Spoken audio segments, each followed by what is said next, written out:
میرے غوث پاک جیلانی رضی اللہ تعالیٰ عنہ تقریر کر رہے تھے تو بارش آ گئی، 70,000 کا مجمع،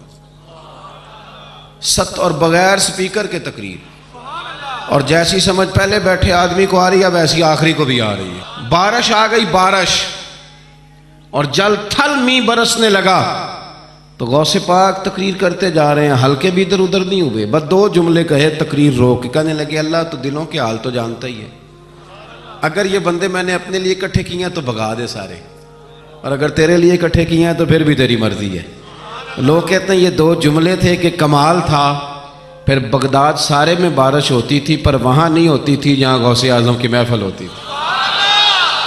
پھر نہ بادل بھی ذرا ہٹ کے برستا تھا کہ یہاں سے ہٹ کے برسو، یہاں شیخ عبد القادر جیلانی لوگوں کو مصطفیٰ کا دین پڑھا رہے ہیں، ہٹ کے گزرتا تھا۔ آپ نے واعظ فرمایا، تبلیغ فرمائی، 400 آدمی کاغذ قلم لے کے بیٹھتے تھے جو غوث اعظم کے بیانات لکھتے تھے، آپ جو جملے کہتے تھے وہ نوٹ کرتے تھے، 400 آدمی۔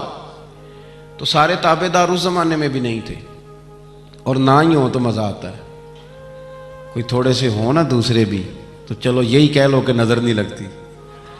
اس زمانے میں بھی کچھ لوگ تھے جو کہتے تھے نہیں جی نہیں، کوئی پڑھ کے پھونکتا ہے، یہ نہیں کوئی مسئلہ ہے۔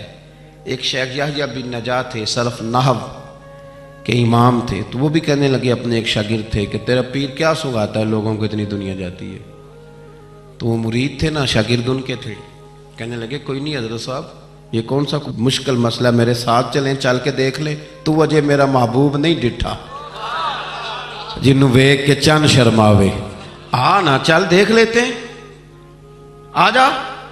تو شیخ کہتے میں پہلے دن گیا تھا، میں چہرے پہ کپڑا ڈال کے، کوئی دیکھے نہ کہ اتنا بڑا مفتی بھی کسی کی تقریر سنتا ہے۔ امام راضی کہتے ہیں علم بھی حجاب بن جاتا ہے، نہیں تربیت نہیں ہونے دیتا، بندہ کہتا ہے میں پڑھا لکھا ہی بڑا، اڑ جاتا ہے۔ شیخ یحییٰ کہتے ہیں میں چہرے پہ کپڑا ڈال کے گیا، پر جب غوث پاک کی محفل میں بیٹھا، رب رسول کی بات سنی، یوں لگا کہ ساری باتیں میری کر رہے ہیں، یہ میری تربیت ہو رہی ہے۔ پھر کپڑا آہستہ آہستہ سرکنے لگا، پھر میرے دل میں ایک دفعہ خیال آیا کہ لوگ دیکھ لیں گے کہ اتنا بڑا ہو کہ تو بھی تقریر سنتا۔ پھر میں نے کہا جس نے دیکھنا ہے دیکھے، اب بس ٹھیک ہو گیا، غلامی کر لی تو کر لی، اعظم یہاں تے لائیے ہی نہ تے، جے لائیے تے پھر توڑ نہیں پائیے، دیکھنا جس نے وہ دیکھے۔ حضرت غوث اعظم رضی اللہ تعالیٰ عنہ کی محفل میں بیٹھا، کہتے میں نے عجیب نظارہ دیکھا، غوث پاک کی تقریر ختم ہوئی تو ادھر سے 5 بندے کھڑے ہوئے، حضور چور تھے پر آپ کی بات نے دل صاف کر دی، آج کے بعد پکی توبہ کرتے ہیں، محنت کر کے لوگوں کا مال بھی واپس کریں گے۔ پھر 10 ادھر سے کھڑے ہوئے، حضور بڑا لوگوں کو لوٹا ستایا، آبرو ریزی کی، آج ہم امیر ہو کے غریبوں کے پیر پکڑیں گے جا کے۔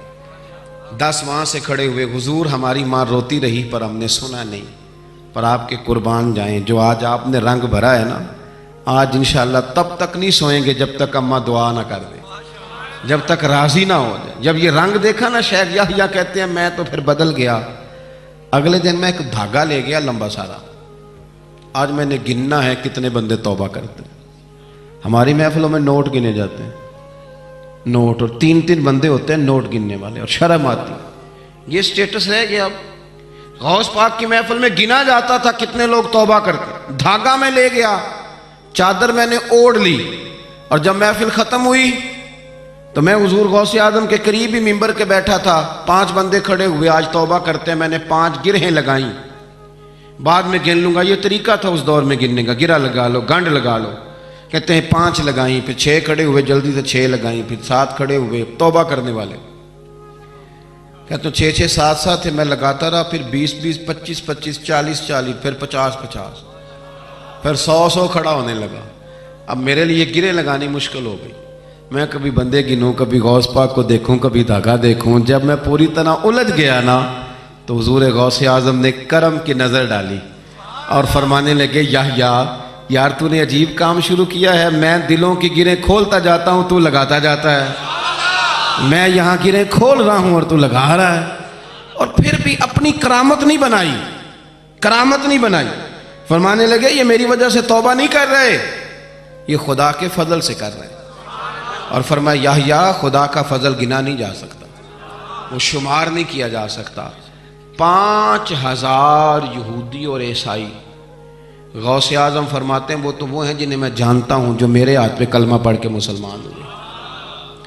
آپ آج کروڑوں کی آبادی میں رہتے ہیں نا، اس لیے 5,000 کو چھوٹا سمجھتے ہیں، اور جہاں آبادی کل 25,000 ہو اور اس علاقے میں یہودی عیسائی ہوں ہی اتنے اور وہ سارے ہی آ کے غوث پاک کے ہاتھ پہ کلمہ پڑھ جائیں، پھر آپ اندازہ فرمائیں کہ حال کیا ہوگا۔ اور جنہوں نے توبہ کری وہ تو لاکھوں میں گنے نہیں جا سکتے۔ پتہ کیا ہے، ہم لوگوں نے نا دین کو اس کے مزاج کے مطابق سمجھنا ہے، پھر ہمیں دین فائدہ دے گا۔ غوث اعظم رضی اللہ تعالیٰ عنہ صبح مدرسے میں بیٹھ کر سبق پڑھاتے تھے، اسباق بھی پڑھاتے تھے، بچوں کو سبق دیتے تھے، اور باقاعدہ سبق جو کتاب و سنت کے ہمارے مدارس میں مروجہ اسباق ہیں وہ پڑھایا کرتے تھے، اور صبح کے وقت تفسیر کا درس دیتے تھے، عصر کے بعد فقہ پڑھاتے تھے۔ آپ یہ دیکھو یار، ایک بات اچھی طرح سمجھنا، ایک صوفی صاحب تربیت کر رہے ہیں اپنے لفظوں کے ساتھ، اس تربیت میں زیادہ اثر ہوگا کہ اگر وہ قرآن پاک کی آیت پڑھ کے تربیت کریں گے تو اس میں زیادہ اثر ہوگا۔ لوگ سمجھتے نہیں بات کو، کہتے ہیں جی وہ حضرت کی باتیں سن کے آئے ہوں۔ او بھائی، حضرت اگر درس قرآن دیں گے تو وہ نکلے گا حضرت کے منہ سے ہی، پر پیغام اللہ رسول کا ہوگا۔ وہ تربیت اس رنگ میں کریں۔ اگر وہ درس حدیث دیں گے تو وہ سمجھائیں گے ہمیں ہی، پر پیچھے جو بات ہوگی وہ مدینے والے رسول کی ہوگی۔ یہ ہمارے بزرگوں نے، اس کو آپ سمجھ لیں کہ تربیت قرآن و سنت ہے۔ ہم اللہ والے کے پاس جب جاتے ہیں تو وہ ہمیں ہماری سوچ کے مطابق قرآن و سنت کی، ہماری عقل کے مطابق تشریح کر کے ہمارے دل میں اتار دیتا ہے۔ اتنا سا مسئلہ ہے۔ اب غوث پاک سبق بھی پڑھاتے، درس بھی دیتے، ہفتے میں 3 تقریریں کرتے، اتوار والے دن صبح، جمعے والے دن صبح اور منگل والے دن رات کو 3 تقریریں۔ یہ جو مقصد ہوتا ہے نا، مقصد یہ بڑے امتحان لیتا ہے۔ غوث پاک کا زمانہ، فقدان سہولیات کا، اور مقصد کی لگن یہ کہ 70,000 بندہ آ گیا تقریر سننے، اور یہ کہ لوگ آئے ہیں مہینوں کا سفر کر کے، کوئی گھوڑے پہ، کوئی اونٹ پہ، کوئی خچر پہ، کہ غوث پاک سے بات سنیں گے، اللہ دل صاف کرے گا۔ تقریر بھی تیار تھی اور اپنے بیٹے کا جنازہ بھی تیار تھا۔ جے سونا ہی میرے دکھ وچ راضی، کسی نے کان میں کہا حضور جنازہ وہی ٹائم ہے، تیاری ہو گئی اور وہی محفل کا ٹائم ہے، تو تھوڑا وقت نہ تبدیل کر لیں۔ تو غوث اعظم فرمانے لگے میرا رب کریم جانتا ہے نا کہ یہ وقت لوگوں کے آنے کا ہے، تو اگر بیٹے کے لیے جناب اسرائیل کو بھیجا ہے تو جس بات میں اللہ راضی ہے میں بھی راضی ہوں۔ حضور کریں گے کیا؟ فرمایا جنازہ تیار لے کے کر کے محفل میں آ جانا، میں 4 تکبیریں پڑھ کے پتر کا جنازہ پڑھا دوں گا، تم میرا بیٹا رب رسول کے حوالے کرنا اور میں بیٹھ کے لوگوں کو اللہ رسول کا دین سکھاؤں۔ یہ لگن ہے مقصد کی، یہ درد ہے۔ اس درد میں لپیٹ کر جب لوگوں کو دین پڑھایا جاتا ہے نا تو پھر وہ تقریریں نہیں ہوتی، پھر وہ دین روحوں تک اتر جاتا ہے۔ اس درد کے اندر جب لپیٹ کر حضور غوث پاک نے یعنی ممبر سے اترے اور بیٹے کا جنازہ پڑھایا، پھر ممبر پہ بیٹھ گئے، پھر رسول اللہ کا دین اور زندگی ساری دین پڑھایا اور ساری زندگی پیغام دیا اور اللہ کے بندوں سے پیار کیا، رب کریم کے بندوں سے محبت کی۔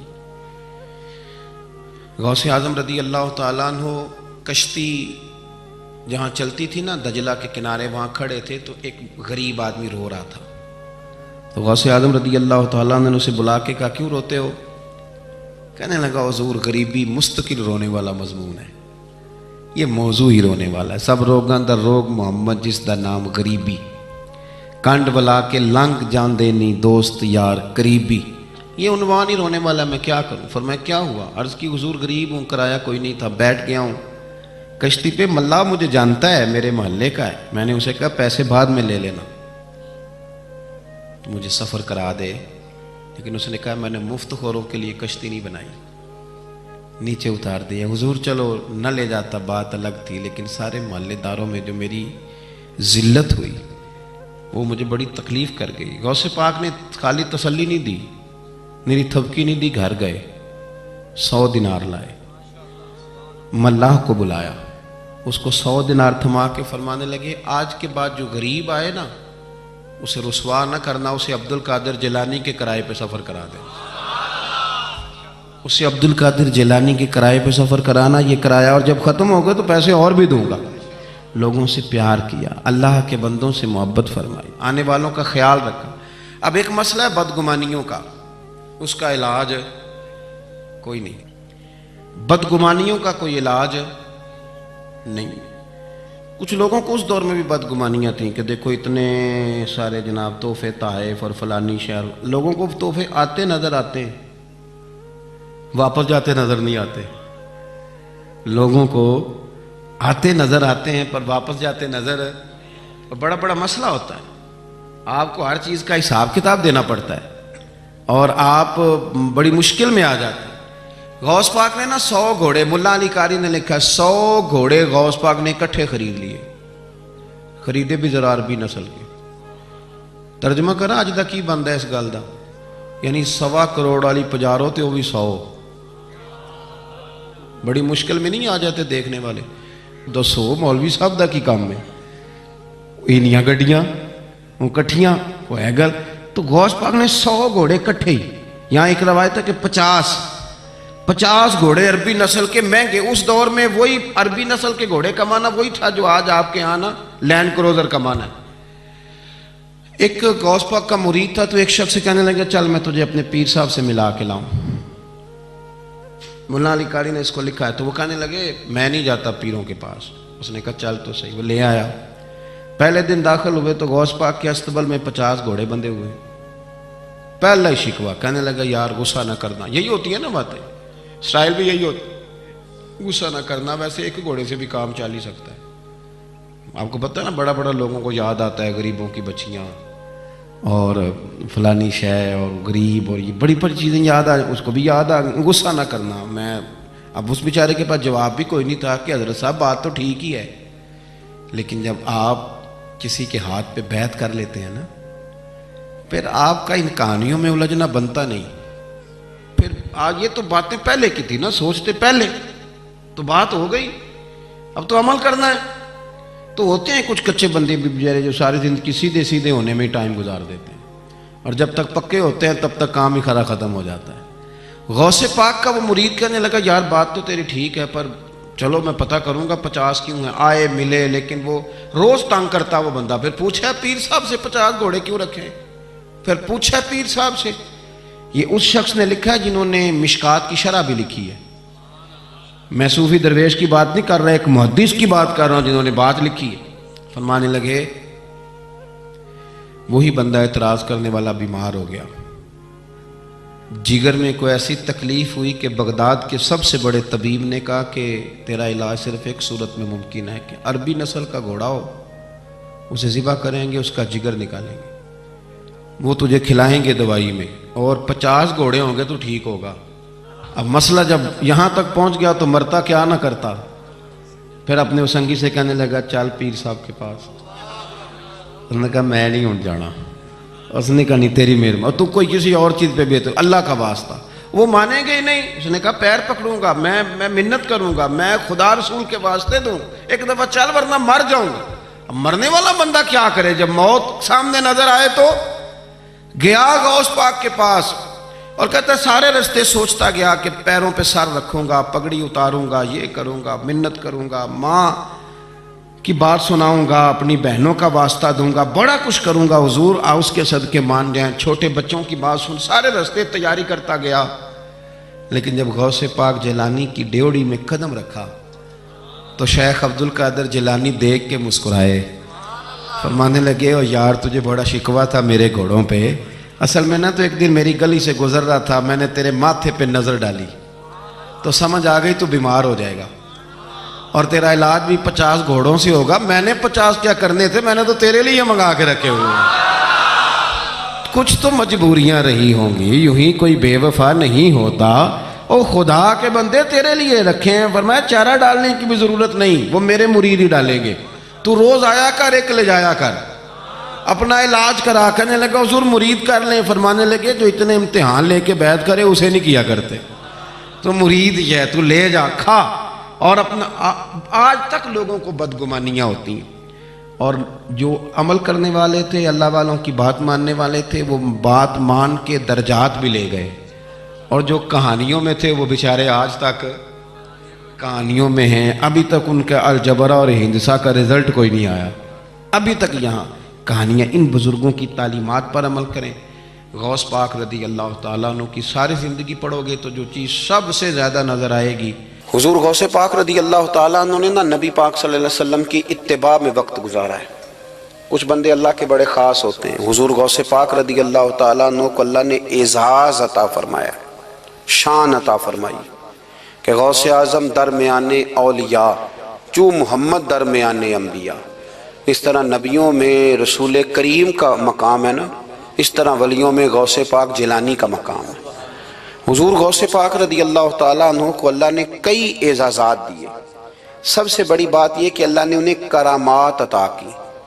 کرامت دین کا پورا ایک حصہ ہے۔ ہمارے یہاں نا لوگ کہتے ہیں اخلاق بیان کریں جی، وہ کہتے کیا تھے؟ کرامت کیا ہوتی؟ بھئی کرامت تو قرآن پاک نے بیان فرمائی۔ آصف بن برخیا جناب بلقیس کا ملکہ بلقیس کا تخت لائے تھے، یہ اللہ نے کیوں آیت نازل کی قرآن پاک میں؟ وہ قصہ کہانی ہے کہ وہ جی تخت لائیں، یہ کیوں بیان کی؟ اور تخت آیا کس طرح آیا؟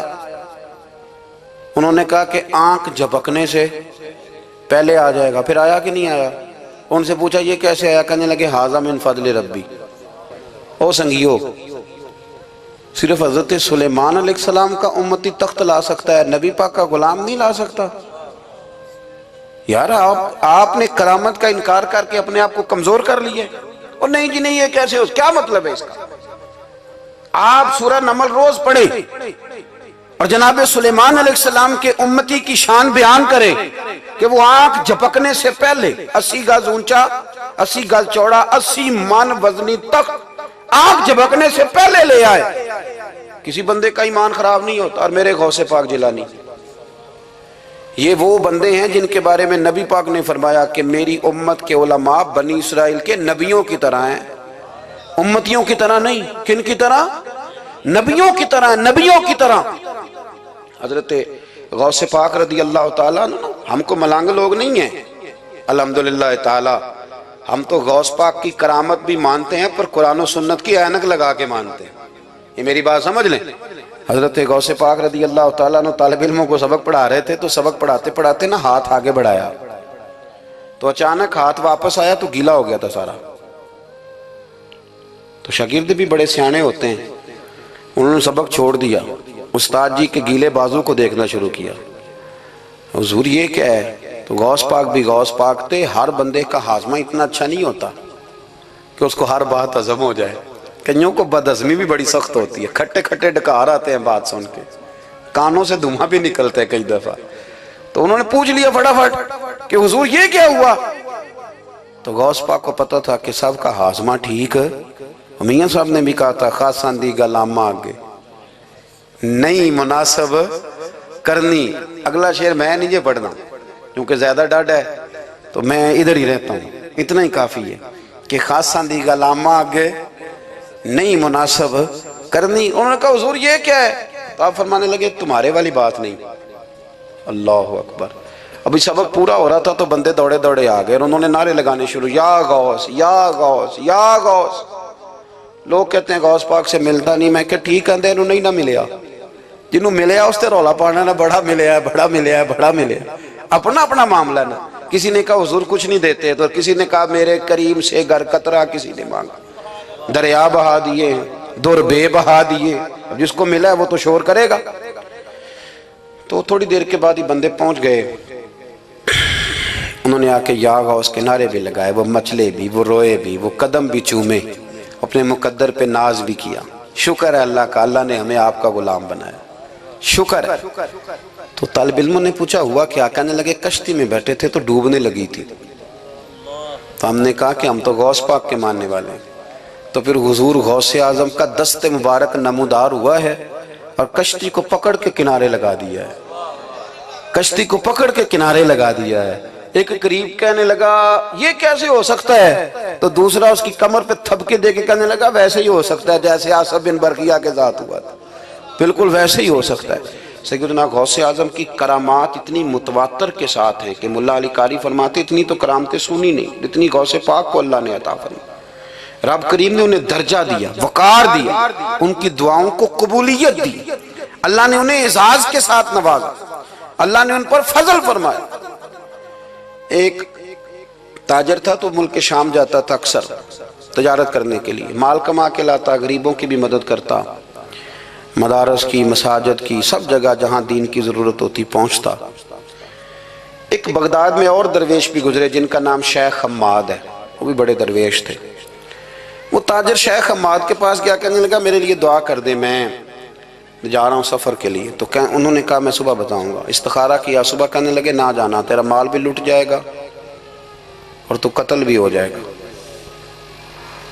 وہ بڑا پریشان ہوا، حضور غوث پاک کے پاس گیا، کہنے لگا حضور وہاں بھی میں نے کہلا بھیج دیا ہے، سامان میرا پڑا ہے، جاؤں گا نہیں، پیمنٹ نہیں کروں گا، ملے گا نہیں تو خسارہ ہو جائے گا، مہربانی فرمائے۔ غوث پاک نے مراقبہ کیا، فرمایا تو جا، اللہ خیر کرے گا، تو جا، اللہ خیر کرے گا۔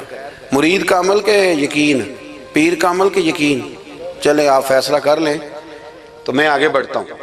حضرت غوث اعظم رضی اللہ تعالیٰ عنہ نے مرید سے کہا تو جا اور اللہ خیر کرے گا۔ وہ گیا، کہتے میں نے پیمنٹ کی، مال لیا، واپس آیا، گھوڑوں کا سفر تھا، رستے میں رات کو ایک جگہ سویا، خواب دیکھتا ہوں، خواب میں ڈاکو آ گئے، انہوں نے پہلے مال لوٹا پھر مجھے قتل کیا، اور جب میرے گردن پر انہوں نے خنجر چلائی، خواب دیکھ رہا ہوں تو میری فٹافٹ آنکھ کھل گئی، اور جب میری آنکھ کھلی تو میں اسی وقت ہی رخت سفر باندھا، سر پٹ گھوڑے دڑائے، کچھ رات کو کچھ دن کو، سویرے بغداد پہنچ گیا۔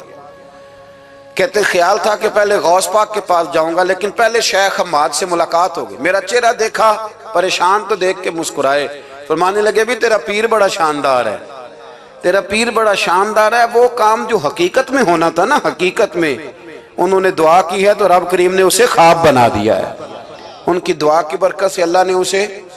اب میں بات مضبوط کرنا چاہتا ہوں تو میں ایک حدیث پاک بھی پڑھ دوں۔ لوگ کہیں گے جی مرنے والا بھی بچ جاتا ہے، عمر بھی بڑھ جاتی ہے، مشکات کی حدیث ہے، ترمذی میں بھی موجود ہے، نبی پاک صلی اللہ علیہ وسلم نے فرمایا ہے اگر تم چاہتے ہو رزق بھی بڑھ جائے، عمر بھی لمبی ہو جائے، تو اپنے رشتہ داروں سے اچھا سلوک کرو۔ اس کا مطلب ہے کہ عمر بڑھ جاتی ہے، موت کچھ وقت کے لیے ٹل بھی جاتی ہے۔ حضور غوث پاک کو اللہ نے بڑا اعزاز دیا، بڑی کرامات دی۔ آپ فرمایا کرتے تھے میں نے 40 سال اپنے رب کو راضی کیا ہے مصلی پہ بیٹھ کے۔ تو میرے مالک نے پھر پوچھا ہے کہ عبدالقادر کچھ مانگ لے، کوئی بات کر لے، تو سیدنا غوث اعظم رضی اللہ تعالیٰ عنہ فرماتے ہیں کہ میں نے پھر اپنے رب کریم کی بارگاہ میں عرض کیا مالک جو قیامت تک مجھ سے محبت کرے، فضل کرنا اسے بغیر توبہ کے موت نہ دینا۔ تو میرے رب نے میری اس دعا کو شرف قبولیت عطا فرمایا کہ جو مجھ سے پیار کرے گا، میرا نام لے گا، وہ بغیر توبہ کے نہیں مرے گا۔ جنات بھی آپ کی بارگاہ میں حاضر ہوتے، آپ کو شیخ بحر و بر کہا جاتا ہے۔ جب آپ نے منبر پر بیٹھ کر یہ اعلان فرمایا نا کہ میرا یہ قدم ہر ولی کی گردن پر ہے، تو خراسان کے جنگلوں میں معین الملت والدین عطائے رسول ہند الولی خواجہ معین الدین اجمیری موجود تھے، تو وہاں اعلان کرنے لگے، کہنے لگے غوث پاک صرف گردن پہ کیوں، آپ میری آنکھوں پہ بھی قدم رکھیں، میرے سر پہ بھی قدم رکھیں۔ اللہ نے ان اولیاء کو بڑا اعزاز دیا، انہیں اللہ نے بڑی شان دی۔ اپنی نسبت اللہ کے بندوں سے مضبوط رکھیں۔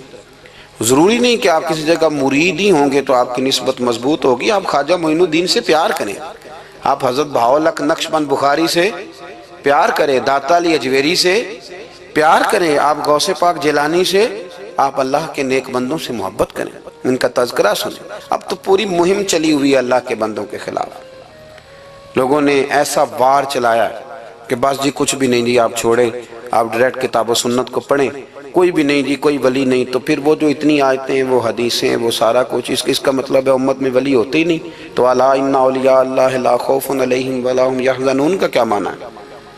اس کا کیا مطلب؟ آپ نے تو ملیا میٹ کر دیا، سارا پوری مہم چلی۔ اللہ کے بندوں سے پیار کرے، اور میرے نبی پاک صلی اللہ علیہ وسلم نے فرمایا جو جس سے پیار کرے گا قیامت کے دن اسی کے ساتھ اٹھایا جائے گا۔ اور حضرت ابو ذر غفاری نے عرض کیا تھا یا رسول اللہ اگر وہ ان جیسے عمل نہ بھی کرے تو فرمایا اللہ بڑا کریم ہے، ایمان کی سلامتی سے جائے اللہ ان کے ساتھ ہی کھڑا فرما دے گا۔ حضرت محدث اعظم پاکستان مولانا سردار احمد صاحب رحمۃ اللہ علیہ بڑے مصروف آدمی تھے، پر بڑھاپے کے عالم میں بھی نا شیخ الحدیث تھے، شاید اتنے کسی کے شاگرد دنیا میں ہوں جتنے حضرت کے تھے، ہر جمعرات کو فیصل آباد سے لاہور آتے تھے داتا صاحب کے مزار پہ حاضری دے، ہر جمعرات۔ یہ چند دن پہلے ہمارے ایک بزرگ افریقہ سے آئے ہوئے تھے، افریقہ سے، تو پوچھا حضرت جی خیریت سے آنا ہوا؟ تو کہنے لگے پہلا مقصد تو داتا صاحب کے مزار پہ حاضری دینا اور باقی اس کے بعد۔ تو ہر جمعرات کو حضرت محدث اعظم رحمۃ اللہ علیہ آتے تھے، ہر جمعرات۔ ایک مولوی صاحب نے ایک دفعہ شوشہ چھوڑ دیا لاہور میں کہ داتا صاحب کی قبر تو قلعے میں ہے۔ لوگ شوشہ چھوڑتے رہتے ہیں نا کہ چلو کسی طریقے سے بندے ہٹائے جائیں، پر جن کی محبت اللہ دلوں میں پیدا کرے وہاں سے کیسے ہٹایا جائے؟ وہ جی ادھر قبر ہی نہیں، وہ تو قلعے میں ہے۔ وہ تجھے کون بتا گیا؟ کہتا جی میں نے ایک روایت پڑھی، فلانے بندے نے لکھا ہے، چلو جی الجھاؤ بن گیا۔ ہمارے ہاں جو انوکھی بات کر دے اس پہ بحث بھی شروع ہو جاتی، بڑی لہد ہوئی، بڑا کچھ ہوا۔ سید ابو البرکات شاہ صاحب ایک بہت بڑے عالم گزرے ہیں، داتا صاحب کے مزار سے تھوڑا سا آپ آگے بڑھیں تو حزب الاناف بہت بڑا مدرسہ ہے، اس کے وہ شیخ الحدیث تھے، اعلیٰ حضرت کے خلیفہ تھے، سید تھے۔ حضرت مولانا سردار احمد صاحب سپیشل فیصل آباد سے آئے، سید صاحب کو وہاں سے ساتھ لیا، داتا صاحب کی مسجد کا سپیکر کھولا اور کھول کے فرمانے لگے جس بندے کو شک کرنا کہ داتا صاحب یہاں موجود نہیں قلعے میں ہیں وہ آ جائے، میں داتا صاحب کو آواز دوں گا، داتا صاحب قبر سے بول کے کہیں گے میں اندر ہی ہوں، آ جائے میں آواز دے۔ بات ویسے کافی بڑی ہے، آپ کے اگر ذوق اس پر توجہ دے تو داتا صاحب اندر سے بولیں گے اور کہیں گے کہ نہیں میں یہی ہوں۔ وہ سید صاحب کہتے ہیں کہ مینوں تو ایک کارتے نہیں دسی یہ گل، ساتھ ہی لے آئے ہو، وہ گھر میں بھی بتانا تھا۔ اور کہتے ہیں جبہ کھینچ کے نا محدث اعظم کا، کہنے لگے مولانا آپ نے بڑا دعویٰ کر دیا ہے، بڑا دعویٰ کر دیا آپ کہ داتا صاحب اندر سے بولتے، بڑا دعویٰ ہے۔ مولانا سردار احمد صاحب فرمانے لگے سید صاحب اپنی مرضی سے نہیں کیا، داتا صاحب سے پوچھ کے کیا ہے، داتا صاحب نے مجھے کہا ہے تو آواز دینا اور میں اندر سے بول پڑوں گا۔ فرمایا میں کل شام تک ادھر بیٹھا ہوں، جس کا دل کرے وہ آئے، میں انشاءاللہ تعالی آواز دوں گا اور علی بن عثمان حجویری قبر کے اندر سے بولیں گے، لیکن چونکہ پیچھے کرم تھا نا لہذا آیا کوئی بھی نہیں، پہنچا کوئی بندہ۔ تو یاد رکھیں اللہ کے بندوں سے پیار کریں۔ تنقید والے بندے ساری زندگی بیچارے اسی کھاتے میں رہے، کچھ نہیں بن سکا، خود بھی بے سرور رہے، دوسروں کو بھی بے سواد کیا، اپنے آپ کو مزیدار کریں۔ دو باتیں میں نے سیرت کی عرض کی ہیں، ایک تو اشتعال انگیزی سے بچیں زندگی میں، کبھی بھی کوئی کتنا مرضی لوگ اشتعال تو دلائیں گے، اشتعال میں نہ آئیں۔ اور دوسری بات یہ کہ جلدی کریں دین پر عمل کرنے میں، لیٹ نہ کریں، سرکار نے جلدی فرمائی ہمیں دین دینے میں۔ اور پھر ایک بات میں نے آپ کی خدمت میں یہ عرض کی ہے کہ اللہ کے ولیوں سے پیار کریں، اللہ ہمیں سمجھنے کی توفیق عطا فرمائے۔